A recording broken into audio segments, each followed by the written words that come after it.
بسم اللہ الرحمن الرحیم۔ السلام علیکم ناظرین، ریڈ زون سے میں ہوں علی رضا الوی اور میرے ساتھ موجود ہیں جناب مظہر براس۔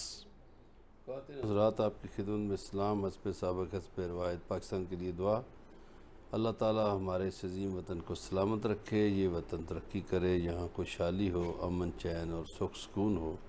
یہ علی صاحب کیا خبریں ہیں؟ جی مظہر براس صاحب اور ناظرین، آج ہم بات شروع کریں گے۔ تحریک انصاف نے نئی جو نیب ترامیم تھیں ان کو آج چیلنج کر دیا ہے سپریم کورٹ میں۔ انہوں نے چیلنج کرتے ہوئے کیا کیا الیگیشنز لگائے ہیں، کیا کیا بات کی ہے، انہوں نے اپنے پٹیشن میں کیا لکھا ہے کہ کون کون سیاسی شکیں ہیں جو ٹھیک نہیں ہیں، ان کو درست نہیں ہونا چاہیے، اور جو شکیں تبدیل کی ہیں ان کو کن شکوں پر ان کا اعتراض ہے، اس پہ بات کی جائے گی۔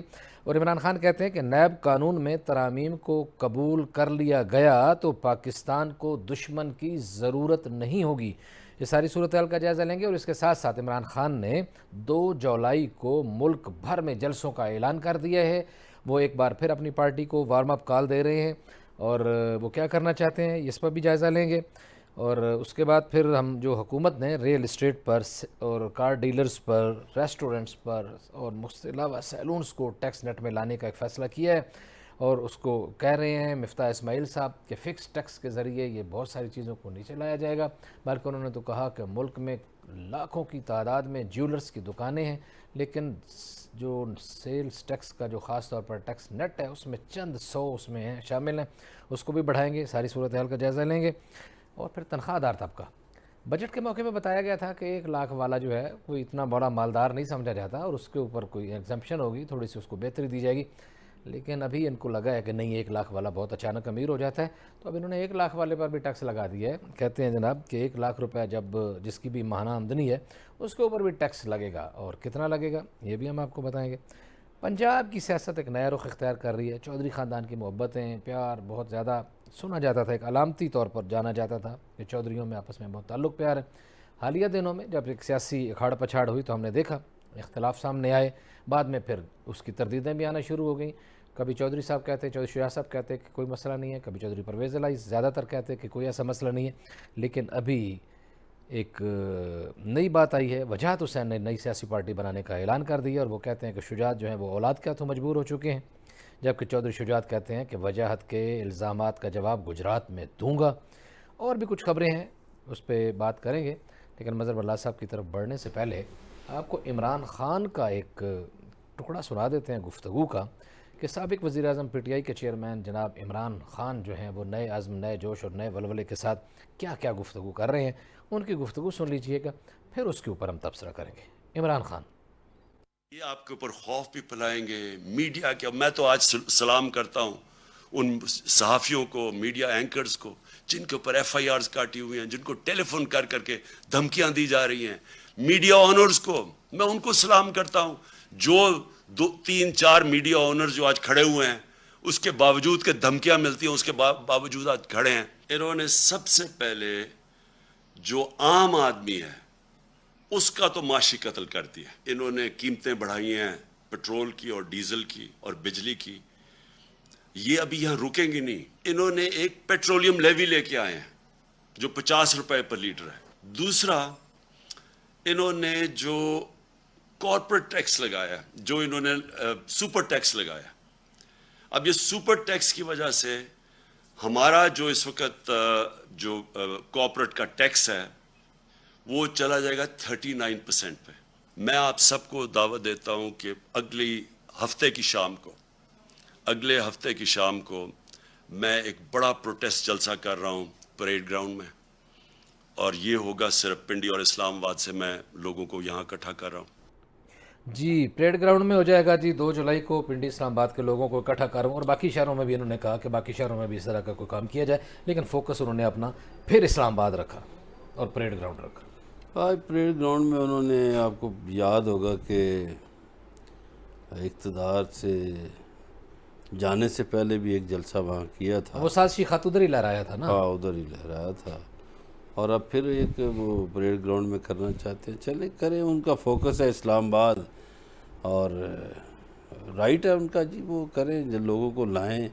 اب لوگ پتہ نہیں نکلتے ہیں نہیں نکلتے ہیں، ہمیں تو نہیں اندازہ، موسم بھی گرم ہے، اور لیکن گرمی کے باوجود ایک چیز ہے جو خان صاحب کو ایج حاصل ہوگا کہ مہنگائی ہو گئی ہے، مہنگائی بہت، لوگ مہنگائی کے ہاتھوں تنگ ہیں، وہ ایک پلس پوائنٹ ہے ان کے جلسے زیادہ بڑے ہونے کا یا احتجاج بڑے ہونے کا، کہ لوگ مہنگائی کے ہاتھوں مجبور ہیں، جو کہ خودکشیاں ہو رہی ہیں۔ پنجاب کے ایک ضلع میں ایک ہی دن میں 3-4 خودکشیاں ہو گئی ہیں، اور باقی بھی جو لوگ ہیں بیچارے بڑی مشکل سے گزارا کر رہے ہیں، تنخواہ دار طبقہ کیا، مزدور طبقہ کیا، کسان طبقہ کیا، تمام طبقات جو ہیں وہ پریشان ہیں۔ اور ابھی جیسا خان صاحب بتا رہے تھے کہ یہ جی 50 روپے لیوی مزید لگا رہے ہیں، تو پیٹرولیم سیکٹر میں اس کا مطلب قیمتیں اور بڑھیں گی، اور بڑھیں، تو جب قیمتیں اور بڑھیں گی تو باقی اشیاء کی بھی قیمتیں بڑھیں گی۔ پھر جو ٹیکسز انہوں نے لگا دیے ہیں، یہ صحیح بات ہے کہ بجلی، گیس اور پیٹرول، ان 3 چیزوں کی قیمت سے، چونکہ ان کے اثرات سب چیزوں پر آتے ہیں، تو غریب آدمی کا تو گلا واقعی دبا دیا گیا ہے، معاشی قتل اس کا ہو گیا ہے۔ صحیح۔ مگر ہم اپنے مفتاح صاحب ہیں کہ وہ ڈٹے ہوئے ہیں، وہ تو روز نئی کہانی ہمیں سناتے ہیں کہ ہم آج فلاں پہ ٹیکس لگائیں گے تو کل فلاں پہ لگائیں گے۔ یہ بڑی بات ہے کہ یہ کرتے تھے، ہماری حکومت آئی تو ہم یہ کر دیں گے، پیٹرول اس طرح سستا کر دیں گے، ڈیزل ایسے سستا کر دیں گے، بجلی اس طرح سستی کر دیں گے، اور یہ سب کچھ ایسے سستا ہو جائے گا۔ یوں لگتا تھا یہ آتے ہی پاکستان میں دودھ کی نہریں بہا دیں گے، بڑی مزے ہو جائیں گے۔ ہم سارے جو پہلے مہنگائی کے مرے ہوئے تھے، غصہ تھا، گلا تھا، عمران خان نے بہت مہنگائی کر دی ہے، تو یہ تو نجات دے دیں گے۔ انہوں نے نجات کیا دی ہے؟ یہ تو مسیح ہے، وہ تو قاتل بن گئے، ذلیل و خوار کر کے رکھ دیا۔ آپ کو یاد ہوگا کہ یہ مفتاح اسماعیل صاحب کہتے تھے کہ 137 روپے کون لے گا پیٹرول؟ نہیں، انہوں نے سمجھا کہ 137 کا کون لے گا، 237 کا 237 34 پہ تو پہنچا دیا نا۔ اچھا، کل ہم نے چائنا کی تعریف کی تھی، چائنا ہمارا دوست ہے، لیکن موجودہ حکومت کو وہ لفٹ نہیں کرا رہا، پتہ نہیں کیوں۔ یہ جو ہماری سیاسی حکومت ہے نا، اس کو کوئی لفٹ اس لیے نہیں کروائی جا رہی کہ ایک بڑا فورم ہے، اس کی میٹنگ ہو رہی ہے چائنا میں، اور اس میں روس ہے، ایران ہے، بہت سے، ملیشیا، سنگاپور، بہت سے ممالک ہیں، قازقستان ہے، لیکن پاکستانی حکومت کو وہاں سربراہ جو حکومت ہے اس کو دعوت نہیں دی گئی، پتہ نہیں کیا معاملہ ہے۔ یہ کوئی اس فورم کا حصہ ہے پاکستان، اس فورم کا ممبر جی ہے؟ ہاں، اس فورم میں پاکستان ہمیشہ جاتا رہا ہے، اچھا اچھا۔ تو پتہ نہیں کیوں۔ البتہ وزیر اعظم صاحب آج گھومتے پھرتے رہے سندھ کی طرف، جی۔ ایک تو انہوں نے شکوے سنے ایم کیو ایم کے۔ ایم کیو ایم کو شکوہ یہ ہے کہ جو معاہدہ پیپلز پارٹی اور ایم کیو ایم کے درمیان ہوا تھا وہ سست روی کا شکار ہے، اور وہ چاہتے ہیں بھی اس پہ امپلیمنٹ ہو۔ وہ پیپلز پارٹی میرے خیال ہے تو لال سے کام لیتی ہوگی، پھر وہ ظاہر ہے ادھر چلے گئے زرداری صاحب کی طرف، وہاں فاتحہ کرنی تھی زرداری صاحب کی جو سوتیلی والدہ ہیں ان کی وفات پہ، جی ہاں جی۔ وہ کی۔ لیکن بات یہ ہے کہ معاملات کہیں نہ کہیں گڑبڑ ضرور ہے۔ گڑبڑ اس لیے ہے کہ ایم کیو ایم ایک بڑی اتحادی ہے حکومت کی، جی ہاں، خاص طور پر سندھ کے حوالے سے، تو ایم کیو ایم ابھی تک راضی نہیں ہے، ان کے شکوے ختم نہیں ہو رہے، ہر میٹنگ میں ان کے گلے شکوے ہو رہے ہیں۔ تو اگر حکومت اس اتحاد کو بچانے میں سنجیدہ ہے تو اسے ایم کیو ایم کا مطالبات ماننے پڑیں گے، ایم کیو ایم سمیت باقی جس کا بھی گلے شکوے ہوں گے ان کے لیکن خیر ماننے وہ پڑیں ایم گے۔ کیو ایم کا تو تاریخ گواہ ہے کہ ایم کیو ایم کا تو بیک وقت لو ہیٹ ریلیشن چل رہا ہوتا ہے، وہ پیارے بچوں کی طرح ناراض بھی ہو جاتے ہیں، ساتھ بھی چلتے رہتے ہیں، جب دل کرتا ہے وہ جھٹکا کرا دیتے ہیں، ان کی جب دل کرتا ہے وہ ساتھ چل کے تو پیار محبت شروع کر دیتے ہیں، ان کے پاس ہر چیز کی جسٹیفیکیشن ہوتی ہے۔ لیکن میں آپ سے یہ پوچھنا چاہوں گا مظہر بلال صاحب، ہم یہ دیکھ رہے ہیں کچھ دنوں سے کہ عمران خان صاحب نے وہ سازشی بیانیہ جو امریکہ کی سازش والا چکر تھا، اس کی ریٹ کو دہرانا کم کر دیا ہے، اس کو بہت گفتگو اس پہ اتنی زیادہ نہیں آج کل ہو رہی جتنی اس پہ کرتے تھے۔ اسی طرح وہ جو انتخابات الیکشن کی بہت زیادہ بات کر رہے تھے وہ بھی نسبتاً کم کر دی ہے. اب انہوں نے ایک عوام کی دکھتی ہوئی یہ رگ مہنگائی کو پکڑ لیا ہے. کیا وجہ ہے؟ وہ اپنے اس بیانیے سے پیچھے ہٹ گئے ہیں یا وہ سمجھ رہے ہیں کہ اب اس میں اتنی جان نہیں رہی, یہ زیادہ اٹریکٹیو ہے عوام کو نکالنے کے لیے, فوکس کرنے کے لیے؟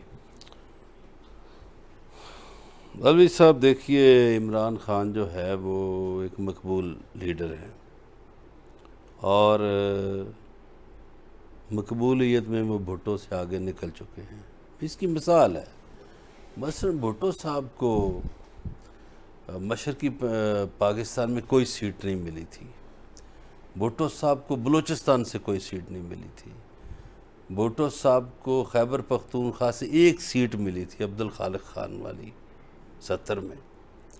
تو بھٹو صاحب تو پنجاب اور سندھ کی بیس پر, خاص طور پر پنجاب کی بیس پر حکمران بنے تھے. جو عمران خان ہے اس کو سارے صوبوں میں سے سیٹیں ملی. صحیح ہے. کوئی نہیں کہہ سکتا کہ بلوچستان سے نہیں ملی یا سندھ سے نہیں ملی یا خیبر پختونخوا سے نہیں ملی. اور عمران خان جو ہے وہ جدید ذرائع استعمال کرتے ہیں, آپ کو پتہ ہے, سوشل میڈیا اور اس طرح کے. اسی طرح وہ اپنا بیانیہ بناتے ہیں اور پھر ظاہر ہے اب ہارٹ ایشو یہ مہنگائی بن گیا, تو اب انہوں نے مہنگائی کو پکڑ لیا. صحیح. وہ بات کریں گے پھر سازش کی, چھوڑیں گے نہیں سازش والی بات. صحیح. دیکھیے ابھی 3 دن پہلے تو انہوں نے سیمینار کیا ہے یہاں اسلام آباد میں ایک ہوٹل میں, تو اس کا مطلب وہ بات نہیں بھولے, بات بھولیں گے نہیں, الیکشن کا مطالبہ بھی اچھا, نہیں. اس سیمینار میں بھی صرف ایک ٹی وی کو اجازت تھی. یہ ویسے آزادی اظہار کی ابھی بات کر رہے تھے, وہ 2-3 چینلوں کی بھی بات کر رہے تھے. موجودہ حکومت کی طرف سے یقیناً دباؤ بھی ہوگا. ان کی حکومت کے دور میں بھی ہم نے خود برداشت کیا, بہت شدید دباؤ تھا صحافیوں پر, میڈیا پر, ہر طرف. ابھی بھی دباؤ ہوگا, لیکن وہ ان کے پروگرامز جو ہیں وہ صرف ایک چینل کو فرنچائز حاصل ہے کہ وہ جا کے کور کر سکتی ہے, اور کوئی نہیں کر سکتا. کسی کو یہ ایکسیس کیوں نہیں دیتے؟ اور نہ ہی صحافی جن کو سوالات کے لیے بلاتے ہیں وہ بھی اپنے چند ایک پسندیدہ لوگ ہوتے ہیں, اور کوئی اگر سخت سوال کرنے والا کو ہو تو اس کو وہاں بیٹھنے نہیں دیا جاتا. یہ دیکھیے, یہ صرف ان کا مسئلہ نہیں, یہ پاکستانی سیاست کا المیہ ہے کہ پاکستانی سیاست میں اب میں نے دیکھا ہے کہ آپ ان کی پریس کانفرنس کبھی دیکھا نا ان کے لیڈران کی, تو جدھر عمران خان کی پریس کانفرنس ہوگی تو شہباز گل صاحب کھڑے ہو جائیں گے, ایسے یہ کرے وہ کرے وہ کرے. اچھا, مریم اورنگزیب کی, اپنا مریم نواز کی ہوگی یا شہباز شریف کی, تو مریم اورنگزیب کھڑی ہو جائیں گی, فلاں سوال کرے فلاں سوال کرے فلاں کرے. اسی طرح آصف زرداری صاحب کی ہوگی تو شازیہ مری جو ہے وہ ادرستانی بن کے کھڑی ہو جاتی ہے. تو یہ المیہ ہے. المیہ یہ ہے کہ ہمارے سیاستدان خوف زدہ ہیں کہ ہم سے کوئی تلخ سوال نہ پوچھے, مرضی کے سوال پوچھیں جن کا جواب ہم اپنی مرضی سے دے دیں. تلخ سوالوں سے ڈر آتا ہے, سوالوں سے ڈر آتا ہے, ڈر لگتا اور ہے یہ ان سب برداشت کو نہیں کر پاتے کہ ان سے سوال. لیکن یہ ایک بات تو آپ مانیں گے کہ اس میں تھوڑا سا فرق یہ ہے, وہ بلا سب کو لیتے ہیں, بولنے نہیں دیتے, یہ بلاتے ہی نہیں ہیں. یہ تھوڑا سا فرق ہے. مطلب وہ پیپلز پارٹی والے, نون لیگ والے, وہ سب کو جو بھی متعلقہ بیٹ رپورٹرز ہیں سارے آگے. میرا پتہ لگا کہ علی رضا الوی کوئی الٹا سیدھا سوال کر دے گا, نہیں بولنے دیں گے, برلاز صاحب کو اشارہ کر دیں گے, کسی اور کو اشارہ کر دیں گے, لیکن وہ یہ بلاتے ہی نہیں ہیں. گزارش یہ ہے کہ یہ ان کی پریس کانفرنس نہیں تھی, یہ ان کا سیمینار تھا. پریس کانفرنس میں تو وہ بلاتے ہیں, لیکن جو سوال نہ کرنے دینے کی اجازت ہے یہ ہماری ساری پارٹیوں میں ایسے ہی. بلکہ ہر جگہ ہری پارٹی سیاسی پارٹیوں سے ہٹ کے اور بھی بہت ساری جگہوں پہ ایسے ہی ہے, میرا خیال ہے. یہ صحیح کہہ رہے ہیں آپ. اچھا, یہ نیب پہ چلتے ہیں. نیب, انہوں نے نیب کی جو ترامیم ہیں ان کو سپریم کورٹ میں چیلنج کر دیا ہے. مجموعی طور پر آپ کے خیال میں کیا تاثر ہے کہ نیب میں جو چیزیں انہوں نے چینج کی ہیں وہ کون کون سی ایسی چیزیں ہیں جن کو نہیں چینج ہونا چاہیے تھا, اور یہ ابھی پارلیمنٹ نے اس کو کر دیا ہے؟ دیکھیے, ایک تو یہ ہے کہ نیب قوانین جس قدر چینج ہو گئے ہیں اس قدر نہیں ہونے چاہیے تھے. ہاں, یہ بات درست ہے کہ اگر آپ کے پاس ثبوت نہیں ہے تو آپ نے ایسے لوگوں کو گرفتار کیا پھر 6 مہینے بعد چھوڑ دیا کہ کچھ نہیں ملا، تو ان کے 6 مہینوں کی زندگی کا حساب کون دے گا؟ درست ہے، ٹھیک ہے جی، صحیح بات یہ جرم ہے، یہ نیب پر ہونا چاہیے۔ دوسرا، جی ایک بات جو نور عالم خان نے کی، ہمیں بریک کی طرف بھی جانا ہے بلا صاحب جی۔ تو وہ بات بڑی ضروری ہے کہ نیب والے لوگوں سے تو پوچھتے ہیں جائیدادوں کا، تو اپنی جائیدادوں کا بھی حساب دیں۔ باقی قوانین اسی طرح رہنے چاہیے تھے، اس لیے کہ نیب کے دانت نکال کے آپ اس سے کیا لینا چاہتے ہیں۔ تو میرا خیال ہے سپریم کورٹ جو ہے وہ ان ترامیم کو اڑائے گا۔ اچھا، سپریم کورٹ جو ہے وہ ان ترامیم کو اڑائے گا، اور حساب کتاب جو ہے وہ ہونا چاہیے، ججوں کا بھی ہونا چاہیے، جرنلسٹوں کا بھی ہونا چاہیے، اور جرنیلوں کا بھی ہونا چاہیے، اور سیاستدانوں کا بھی ہونا چاہیے، اور بیوروکریٹس کا بھی، سول بیوروکریٹس کا بھی ہونا چاہیے۔ پتہ لگنا چاہیے کس نے کہاں سے کیسے دولت کمائی ہے۔ بات چیت کا سلسلہ جاری ہے، ہمارے ساتھ رہیے گا، ملتے ہیں بریک کے بعد۔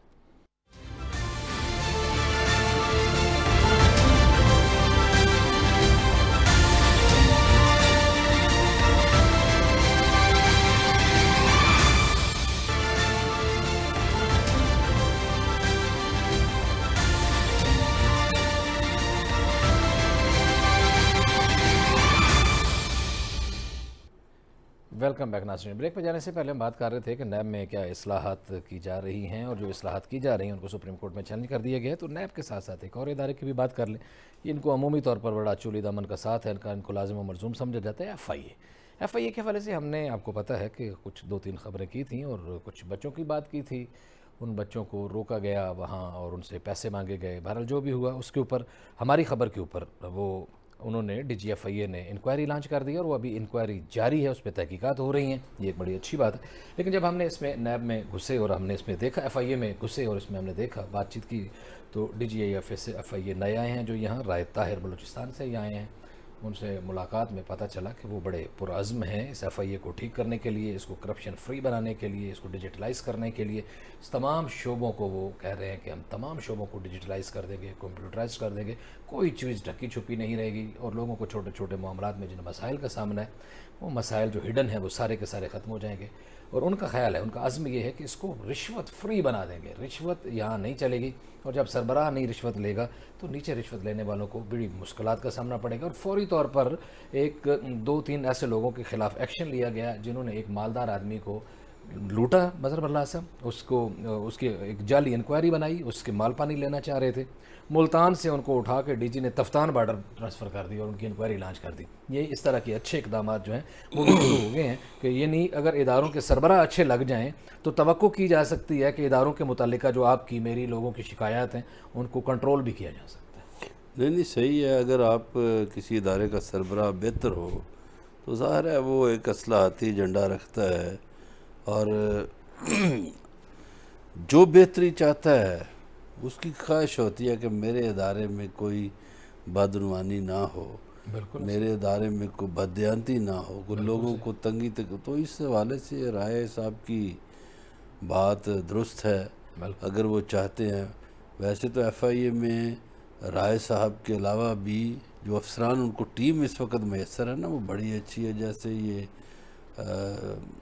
سائبر کرائم میں ہمایوں بشیر تارڑ ہیں، ہاں جی، جیسے طارق محمود صاحب ہیں، ثاقب ملک ہیں، یہ وہ لوگ ہیں جو یہ جدید جتنے کرائم ہیں نا، جی ہاں، جواد ان کے ساتھ ایک آئے ہیں، پشک وہیں سے آئے ہیں، اچھے ہیں۔ تو اگر رائے صاحب پرعزم ہیں تو ہم ان کا ساتھ دیں گے بطور میڈیا کے، اس لیے کہ جو بھی بہتر کام کرے گا ہماری آواز اس کے ساتھ ہوگی، جو اس ملک کے لیے کام کرے گا، اس ملک کے لوگوں کے لیے کام کرے گا، اس ملک کی بہتری کے لیے کام کرے گا، ہماری آواز اس کے ساتھ ہوگی۔ اچھا، ڈیجیٹلائزیشن کے ساتھ ساتھ یہ ایک اور بات کر رہے ہیں جو بڑی زبردست ہے، ان کو اس بات کا اچھی طرح ادراک ہے۔ مثلا جی ایک بات ہے، ایان علی ریکارڈ موجود ہے ایف آئی اے کے پاس، پکڑی گئی، نوٹوں ڈالروں کے ساتھ پکڑی گئی، لیکن اس کی اچھی انکوائری نہیں ہو سکی، ان کے تفتیشی لوگ ٹھیک طریقے سے تفتیش نہیں کر سکے، ان کے اچھے وکیل پیش نہیں ہو سکے، دوسری طرف سے تگڑے تھے نکل گئے۔ یہ اپنے انسپیکشن آفیسر جو ہیں، آئی او انویسٹیگیٹو آفیسر جو ہیں، ان کی کیپیسٹی بلڈنگ کے لیے مسلسل جدید بنیادوں پہ ٹریننگز کروا رہے ہیں۔ اچھا یہاں پی ایچ ڈی کر کے لڑکے آئے ہیں, آسٹریلیا سے پی ایچ ڈی کر کے لوگوں کو لایا گیا ہے, وہ یہاں کام کر رہے ہیں, اس میں منی لانڈرنگ کے اوپر کام کر رہے ہیں, تو مجھے لگ رہا ہے کہ یہ چیزیں کچھ بہتر ہو جائیں گی. نہیں, انویسٹیگیشن تو اچھی ہو جائے گی, ہاں جی, لیکن اس پہ رائے صاحب کو پراسیکیوشن پر بھی توجہ دینی چاہیے کہ وہ ایک جو لیگل ونگ ہے ایف آئی اے کا, جی اس میں بہتر وکلا کو لائیں, صحیح ہے, یا بیرسٹر بڑے نوجوان لڑکے آگے ہیں ان کو بھرتی کریں, تاکہ جو قانونی پہلو ہیں وہ بھی بہتر انداز میں پیش ہو سکے. جی یقینی طور پر ہم بہتری کے ہی خواہاں ہیں اور اس میں یقیناً بہتری ہوگی. لیکن مظہر اللہ صاحب, وہی عمران خان کی جن باتوں کی طرف سے ہم ادھر مڑ پئے تھے, عمران خان نے بھی یہ بات کی اور میں نے بھی انٹرو میں یہ بات کی کہ ₹1,00,000 والا بھی مفتاح اسماعیل کو بڑا امیر آدمی لگ گیا ہے, اس پہ بھی ٹیکس لگا دیا. آج عمران خان صاحب نے اس بات پہ بھی بڑی بری طرح کرٹیسائز کیا. انہوں نے کہا ہے جناب کہ پہلے تو انہوں نے کچھ رعایت کر دی تھی, اب ₹50,000 سے بھی ٹیکس لگانا شروع کر دیا ہے. اور کوئی خدا کا خوف کرو, کوئی روپیہ جتنا بے قدرہ ہو چکا ہے, اس کے بعد ₹1,00,000 کی اوقات کیا رہ گئی ہے کہ ₹1,00,000 تنخواہ والا بھی جو ہے وہ پہلے ٹیکس دے گا تو پھر اس کو ملے گی تنخواہ. آج سے کوئی 32 سال 33-34 سال پہلے کوئی ایک بندہ ₹1,000 کماتا تھا نا, تو گھر والے اس کے بڑے سکھی ہوتے تھے کہ ₹1,000 کما لی ہے, تو روپیہ جو تھا اس کی ویلیو تھی. اب چونکہ جیسے آپ نے کہا کہ ڈی ویلیو ہو گیا ہے, اب اس ₹1,00,000 کی ویلیو اس 1,000 سے بھی کم ہے. ایسے ہی ہے, جو کسی زمانے کا ₹1,000 تھا اب ₹1,00,000 کی اتنی اوقات نہیں رہ گئی. نہیں رہ گئی. تو اس لیے مفتاح صاحب لوگوں کو زندہ رہنے دیں یار, کیوں بیچارے تنخواہ دار, تو پہلے تنخواہ دار طبقہ ایسا ہے علوی صاحب کہ جو بچ ہی نہیں سکتا, جو چوری کر ہی نہیں سکتا ٹیکس سے. بھئی آپ نے اس کے پیسے پہلے کاٹنے ہیں, تنخواہ بعد میں دینی وہ ہے. نہیں بچتا, تو اس کو تو بخش دیں یار, کسی اور طرف کو ٹیکس لگا لیں, اور جو بدعنوان لوگ ہیں ادھر بھی جائیں. مفتاح صاحب بڑے لوگوں کی طرف جائیں, ایسے ہی. مزدوروں کو کیوں تنگ کرتے ہیں. اچھا لیکن اس میں ایک تھوڑی سی بات میرا خیال ہے, یہ شاید قابل تعریف ہو کہ جو ریل اسٹیٹ سیکٹر ہے اس کے اوپر ٹیکس والی بات, کار ڈیلرز پہ ٹیکس لگا رہے ہیں, ریسٹورنٹس پہ لگا رہے ہیں. اچھا ریسٹورنٹس والا تو آپ اور ہم بھگت ہی رہے ہیں, آپ چائے پی لیں اور اس کے بعد بھی آپ کو ٹیکس دینا پڑتا ہے, وہ علیحدہ دینا پڑتا ہے. کہیں کھانا کھا لیں تو اس کے اوپر اگر آپ نے 2,000 کا کھانا کھایا تو 700, آپ کا ₹600 ٹیکس اس کا علیحدہ دینا پڑتا ہے. یہ اس کو پتہ نہیں اور بھی کچھ بڑھا رہے ہیں اور پھر مزید فکس ٹیکسوں میں لا رہے ہیں, پتہ نہیں کیا کیا کر رہے ہیں. یہ اصل پرابلم یہ ہے کہ اس میں مفتاح صاحب کچھ کسی حد تک سچ ہے. پرابلم کہاں ہے؟ پرابلم یہ ہے کہ ہمارا ٹیکس نیٹ جو ہے ڈیجیٹلائز نہیں ہے. بنگلہ دیش کی ساری پاپولیشن ڈیجیٹل ہے. ہمارے کراچی جیسے بڑے شہر میں آپ سمندر کے کنارے کچھ ریسٹورنٹ ہیں, میں ان کے نام یہاں نہیں لیتا, لیکن کراچی والے سارے جانتے ہیں, پاکستان کے لوگ جانتے ہیں کہ وہاں کام کرنے والے ورکر 5-5, 6-6 بسوں میں آتے ہیں بھر کے. اس کا مطلب ہے 600-700 کارکن وہاں کام کرتا ہے. وہ آپ سے کارڈ کے ذریعے پیمنٹ نہیں لیں گے, نقد لیں گے. صحیح ہے. وہ ٹیکس نیٹ میں آنا ہی نہیں چاہتے. اور کراچی میں اس طرح کے بہت سے ریسٹورنٹ ہیں, اور پھر لاہور میں بھی ہیں, اور آپ کے یہ جو بڑے بڑے ہیں نا بزنس ہب, جیسے راجہ بازار ہے, شالمی ہے, سوتر منڈی فیصل آباد ہے, وہاں کروڑوں کا بزنس ہوتا ہے. زبانی نیٹ پہ آتا ہی نہیں ہے, تو ٹیکس نیٹ سے باہر ہیں یہ لوگ. آپ کو ایک اور دلچسپ بات بتاؤں. ہاں جی. یہ جو بڑے بڑے برانڈ ہیں, جی ہاں, فار ایگزامپل کھاڈی, فلانا اسی طرح کے, یہ گل احمد, یہ وہ, اچھا آپ وہاں چیز خریدیں, اب وہ ٹیکس نیٹ میں آئے ہوئے ہیں, ایف بی آر کے ساتھ کنٹیکٹ بھی ہیں. اچھا اپنے پیسے علیحدہ کر دیں گے, سیلز ٹیکس اس کے اوپر علیحدہ لگائیں گے, ₹1 علیحدہ ڈرامہ کریں گے, ₹1 بھی وہ بھی آپ کی جیب سے نکالیں گے. جی یہ ایف بی آر کے ساتھ کنیکشن فیس کا ہمارا ٹیکس ہے. شاباش. میں نے ایک سے پوچھا, میں نے کہا یار یہ 1 روپیہ بھی آپ اس کو فرق نہیں ہے 1 روپے سے, لیکن آپ کو شرم حیا بالکل کوئی غیرت نام کی کوئی چیز نہیں ہے آپ میں. نہیں جی. تو بھائی وہ ایف بی آر والے جانے یا وہ دکان والے جانے, کسٹمر پر کیوں بوجھ ہے؟ حالت یہ جو باتیں کرتے ہیں نا وہاں بیٹھ کے, مفتاح صاحب ہوں یا وہ شوکت ترین صاحب ہوں یا کوئی پاشا صاحب ہوں یا جتنے بھی یہ ماہرین معیشت ہیں, کہ غریبوں پر اثر نہیں پڑے گا. یہ مثال دی ہے کہ غریبوں پر کیسے اثر پڑتا ہے, کہ تاجر جو ہے وہ بالکل معاف نہیں کرتا غریب کو. پرابلم ہے کہ یہاں ڈھنگ سے ٹیکس نیٹ نہیں بن سکا. صحیح ہے.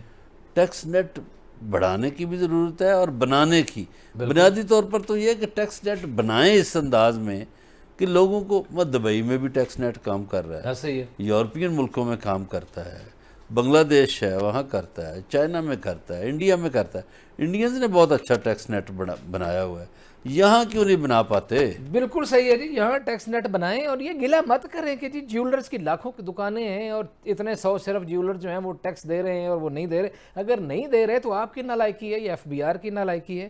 لیکن ایک بات اور بھی ہے کہ لوگوں کو ٹیکس نیٹ میں لانے کے ساتھ ساتھ یہ حساب کتاب بھی کریں کہ ٹیکس دینے والوں کو آپ کیا دے رہے ہیں. ریاست اور ملک یہ جو ہے وہ ان شہریوں کے لیے کیا سہولیات فراہم کر رہا ہے. بات چیت کا سلسلہ جاری ہے, ہمارے ساتھ رہیے گا, ملتے ہیں بریک کے بعد.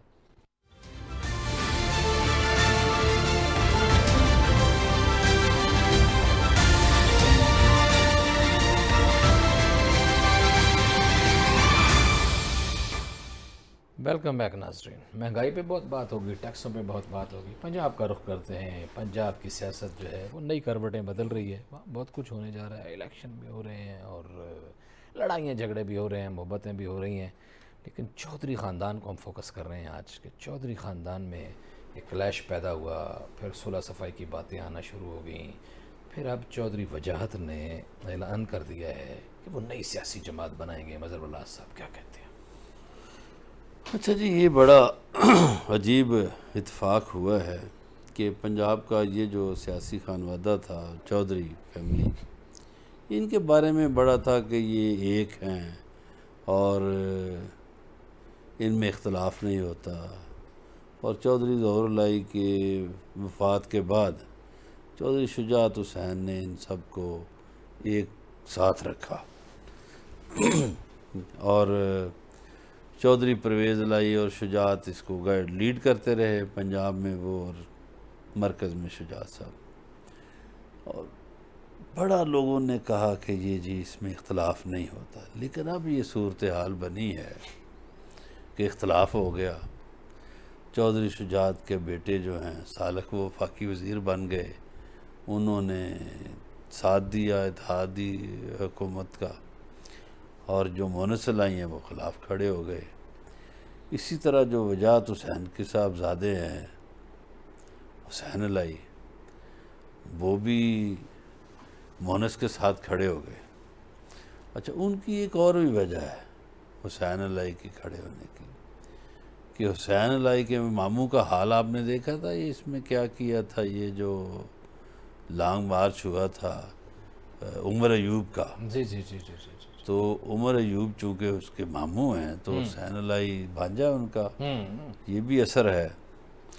لیکن جو خوفناک بات کی ہے کل وجاہت حسین نے, کہ انہوں نے یعنی اپنے والد کا انہوں نے ذکر کیا کہ چودھری ظہور اللہ کو بدنام کیا ہے کہ اس کا پوتا آصف زرداری سے ڈالر مانگ رہا تھا اور کہہ رہا تھا کہ سانو بھی ڈالر دیو, اور یہ باتیں اس نے جب بڑے جلسے میں کی ہیں, تو کہیں نہ کہیں تو کچھ نہ کچھ ہوگا.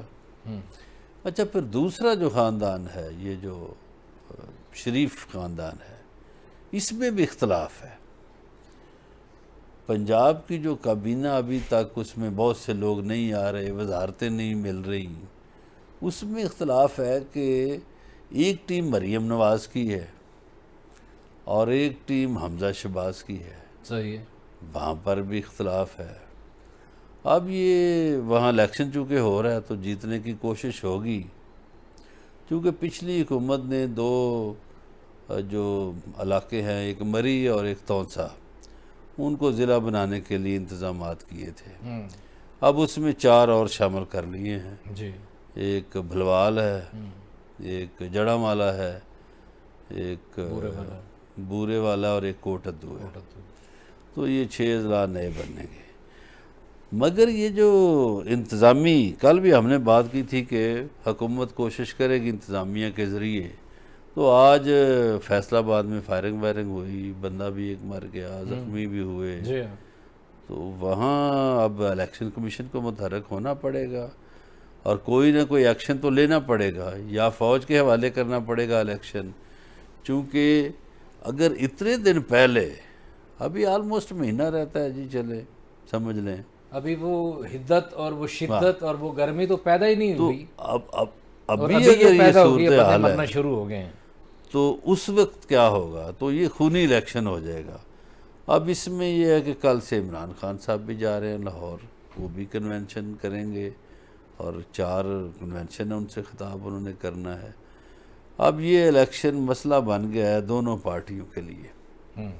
حکومتی پارٹی ہر صورت میں جیتنا چاہتی ہے تاکہ ہماری وزارت اعلیٰ بچی رہے، اور اپوزیشن جو ہے وہ ضمنی الیکشن ہر صورت میں اس لیے جیتنا چاہتی ہے کہ ہم پنجاب سے نون لیگ کی حکومت کا خاتمہ کر دیں۔ وہ دیکھیے کیا ہوتا ہے، کوشش تو کر رہے ہیں، وہ کہتے ہیں جی ووٹ ہمارے پاس ہیں۔ اب یہ جو خاموش لوگ ہیں نا، جو مہنگائی سے تنگ ہے، ایک خاموش ووٹر ہوتا ہے، وہ اگر رول پلے کرتا ہے تو اپوزیشن کو فائدہ ہوگا۔ لیکن اپوزیشن کا یہاں ایک پوائنٹ جو ہے اس کو ہمیں نظر انداز نہیں کرنا چاہیے کہ لاسٹ ٹائم جب کراچی میں الیکشن ہوا تو پی ٹی آئی والوں کا کہنا ہے کہ چونکہ پی ٹی آئی حصہ نہیں لے رہی تھی تو اس لیے ووٹنگ کی شرح 8% رہی، تو جب پی ٹی آئی حصہ لے گی تو ووٹنگ کی شرح بڑھ جائے گی، وہ سروے بھی دکھاتے ہیں۔ تو دیکھیے بہرکیف یہ تو لوگوں کا فیصلہ ہے کہ کیا ہوگا، لیکن ہم دعا کرتے ہیں اللہ خیر کرے، امن و امان رہے، جس کی بھی حکومت بنے امن اور چین رہے۔ لیکن اب سیاسی اختلاف جو ہے وہ بڑھتا جا رہا ہے۔ سیاسی اختلافات کو شدت اختیار نہیں کرنی چاہیے، اور ورکرز کو اور کارکنوں کو بھی یہ چاہیے کہ تھوڑی سی برداشت اور رواداری کو برداشت کرنا سیکھیں، اور لیڈرز کو بھی چاہیے کہ گفتگو میں نفرت اتنی زیادہ نہ ڈالیں کہ ان کے کارکن دست و گریبان نظر آئیں، گنے اٹھا لیں، ایک دوسرے کو مارنا شروع کر دیں، کیونکہ بہرحال پاکستان سب کا ہے۔ سیاسی جماعتوں میں اختلاف جمہوری حسن ہے، لیکن اس کو شدت اور مرنے مارنے تک نہیں جانا چاہیے۔ جتنی آپ سے ملاقات ہوگی کل، اپنا خیال رکھیے گا، اللہ نگہبان۔